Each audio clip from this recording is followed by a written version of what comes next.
Iran और Iraq के दरमियान 1980 से 1988 तक यानी 8 साल तक एक खूनरेज जंग लड़ी गई। दुनिया के फौजी एक्सपर्ट्स इस जंग को किसी भी दो ममालिक के दरमियान लड़ी जाने वाली सबसे बड़ी जंग कहते हैं। इन दोनों ममालिक के दरमियान ये जंग आखिरकार 20 अगस्त 1988 में सीज फायर के नतीजे में खत्म करवा दी गई। इराक और ईरान दोनों मुस्लिम ममालिक थे, लेकिन इसके बावजूद इनके दरमियान ये जंग क्यों हुई, दोनों ममालिक के क्या मकासद थे, इस जंग में किन टैक्टिक्स को इस्तेमाल किया गया, ईरान, इराक और दुनिया के बाकी मुस्लिम ममालिक पर इस जंग का क्या असर हुआ, इस वीडियो में हम इन्हीं सवालात के जवाबात देखेंगे, तो वीडियो को लास्ट तक देखिएगा। इराक आबादी के लिहाज से एक शिया डोमिनेटेड मुल्क है। यहाँ तकरीबन 65% शिया मुसलमान, 30% सुन्नी पॉपुलेशन, जबकि बाकी लोग दीगर मजाहिब से ताल्लुक रखते हैं। इराक के अंदर शिया लोगों की अक्सरियत के बावजूद शिया लोग हमेशा से ही इक्तदार से बाहर रहे। 1968 के अंदर इराक में एक पार्टी इक्तदार में आई जिसकी क़यादत 1979 से सद्दाम हुसैन के पास आ गई। अब चूंकि सद्दाम हुसैन खुद सुन्नी मसलक से ताल्लुक रखता था, तो इस तरह इसने अपने वजीर और मुशीर भी सुन्नी मसलक से ताल्लुक रखने वाले लोग ही रखे। इसका ये मतलब हुआ कि मेजॉरिटी शिया आबादी इक्तदार से ही बाहर हो गई। सुन्नी मेजॉरिटी हुकूमत और शिया मेजॉरिटी आबादी की वजह से इराक के अंदर शिया और सुन्नी लोगों के दरमियान इख्तलाफात अंदर ही अंदर बढ़ने लगे। लेकिन सद्दाम हुसैन एक बेहतरीन दिमाग रखने वाला डिक्टेटर था। ये अपनी सीक्रेट पुलिस और एजेंसीज के बलबूते पर किसी को भी सर उठाने का मौका नहीं देता था। इसी दौरान इस रीजन में एक ऐसा वाकया हुआ जो एक तवील और खतरनाक जंग की बुनियाद बना। 1979 में ईरान में इनकलाब आया और आयतुल्लाह खुमैनी की हुकूमत आ गई। ये इनकलाब कई महीनों की जद्दोजहद के बाद आया था। आयतुल्लाह खुमैनी के ईरान पर कब्जा करते ही शाह ईरान अपनी फैमिली समेत ईरान से भाग गया। फ्रेंड्स, इस इनकलाब की कई वजूहात थीं, जिनमें से एक आयतुल्लाह खुमैनी की जलावतनी भी थी। जलावतनी काटने के बाद जब आयतुल्लाह खुमैनी वापस आया तो ये पहला सुप्रीम लीडर बन गया। फ्रेंड्स, यहाँ एक बात समझना इंतहाई ज़रूरी है, वो ये कि इस इनकलाब के नतीजे में ईरान में अहले तशी की हुकूमत बन गई, जबकि इराक में शिया आबादी ज़्यादा थी लेकिन हुकूमत सुन्नी थी। अब इराक और ईरान की सिचुएशन ये थी कि इराक की गवर्नमेंट मुकम्मल तौर पर सुन्नी मसलक से ताल्लुक़ रखती थी, जबकि ईरान की गवर्नमेंट मुकम्मल तौर पर शिया मसलक से।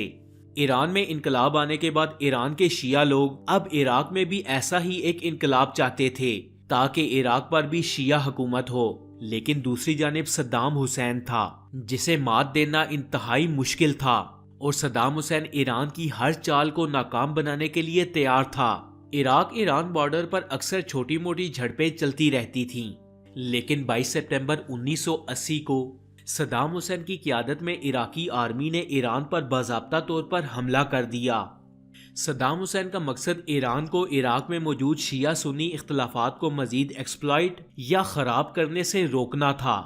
सद्दाम हुसैन यही चाहता था कि ईरान इराक के अंदरूनी मामलात में दखल अंदाजी न करे, लेकिन ईरान इराक पर शिया हुकूमत देखना चाहता था, जबकि सद्दाम हुसैन का मकसद इराक के अंदर ईरान जैसे इनकलाब का रास्ता रोकना और ईरान की बची कुची मईशत को तबाह करना था।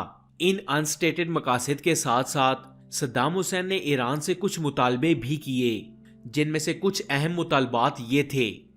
नंबर 1, 1975 में एक मुतालबे के तहत इराक की जानिब से ईरान को दिए जाने वाले शत्ल अरब नाम के दरिया की वापसी थी।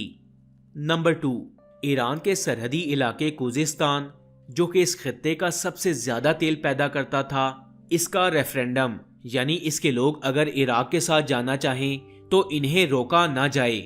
नंबर 3, 1971 में ईरान की जानिब से कब्जा किए जाने वाले ऑयल आइलैंड अबू मूसा और इसके साथ साथ दीगर पर्शियन गल्फ आइलैंड इराक को वापस किए जाएं।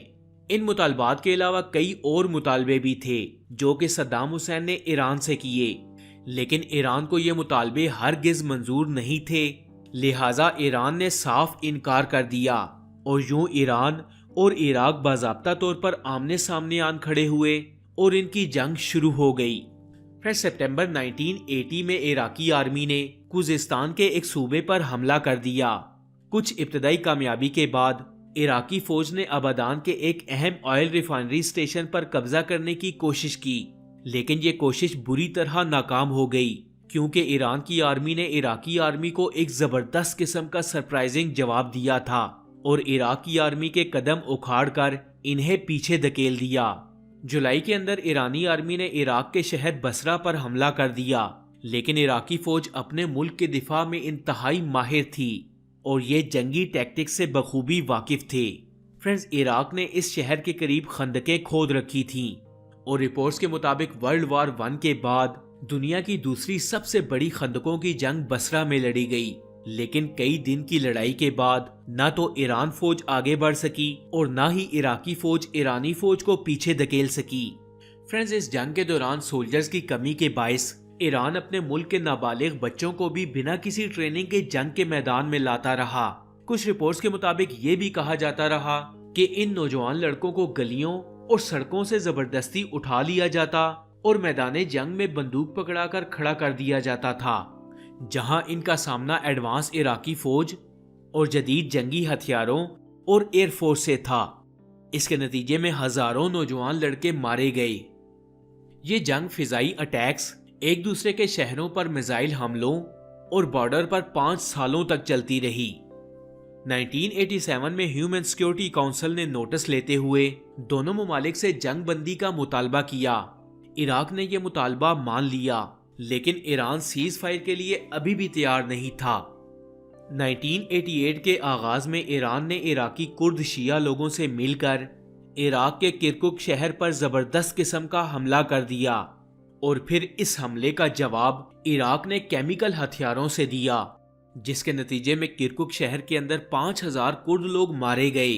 इराक ने यह हथियार ईरानी आर्मी के खिलाफ भी इस्तेमाल करना शुरू कर दिए, लेकिन ईरानी फौज इन केमिकल वेपन्स का जवाब देने में नाकाम हो गई।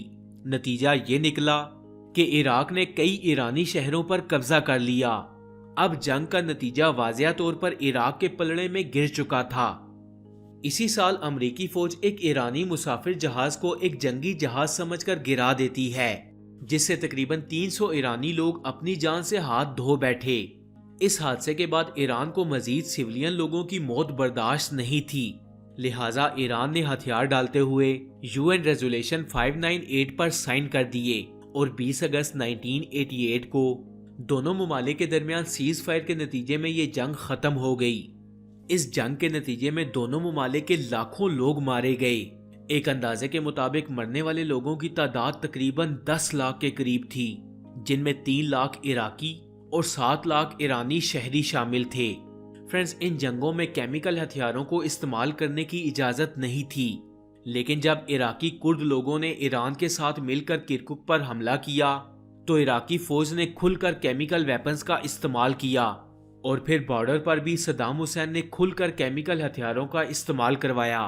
फ्रेंड्स, सद्दाम हुसैन और इराक इस जंग के बाद मजीद ताकतवर साबित हुए और ठीक 2 साल बाद इराक ने कुवैत पर भी धावा बोल दिया और इसका नतीजा ये निकला कि अमेरिका और दीगर यूरोपियन ममालिक सद्दाम हुसैन की बहादुरी से खौफ खाने लगे, क्योंकि ये उनका हुक्म मानने से साफ इनकार कर देता था और इनकी आंखों में आंखें डालकर हर बात का मुंह तोड़ जवाब देता।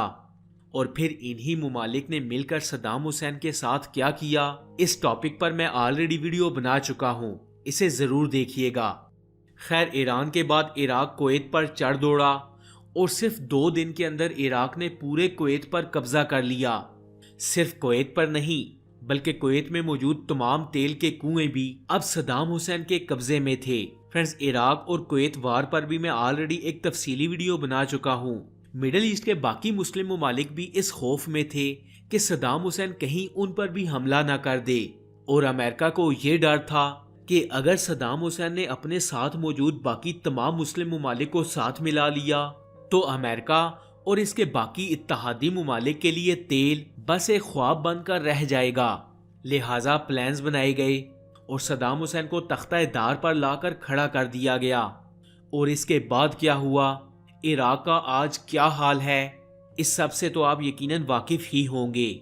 फ्रेंड्स, अगर आप पिछले 70 सालों का सरसरी सा जायजा लें तो जितने भी मुसलमान बहादुर हुक्मरान आए वो बहादुर हुक्मरान जिन्होंने अमेरिका को मिडिल फिंगर दिखाते हुए उनका बाइकआउट किया, उनके साथ क्या सलूक किया गया। किसी की लाश को गटर के पाइप से निकाला गया, किसी को तख्ता दार पर लटका दिया गया, किसी को जहर दे दिया गया और किसी को भरे मजमे में गोली मरवा दी गई। इतना कुछ जानते और समझते हुए भी कुछ लोगों ने अपनी आंखों पर पट्टी बांधी हुई है या फिर मुनाफिक बने हुए हैं, ये तो अल्लाह ही बेहतर जानता है। लेकिन इतना तो मैं भी जानता हूँ कि ये लोग सद्दाम हुसैन, मुअम्मर कज़ाफी, यासिर अरफात, जुल्फकार अली भुट्टो या फिर अनवर सादात जितने बहादुर नहीं हैं।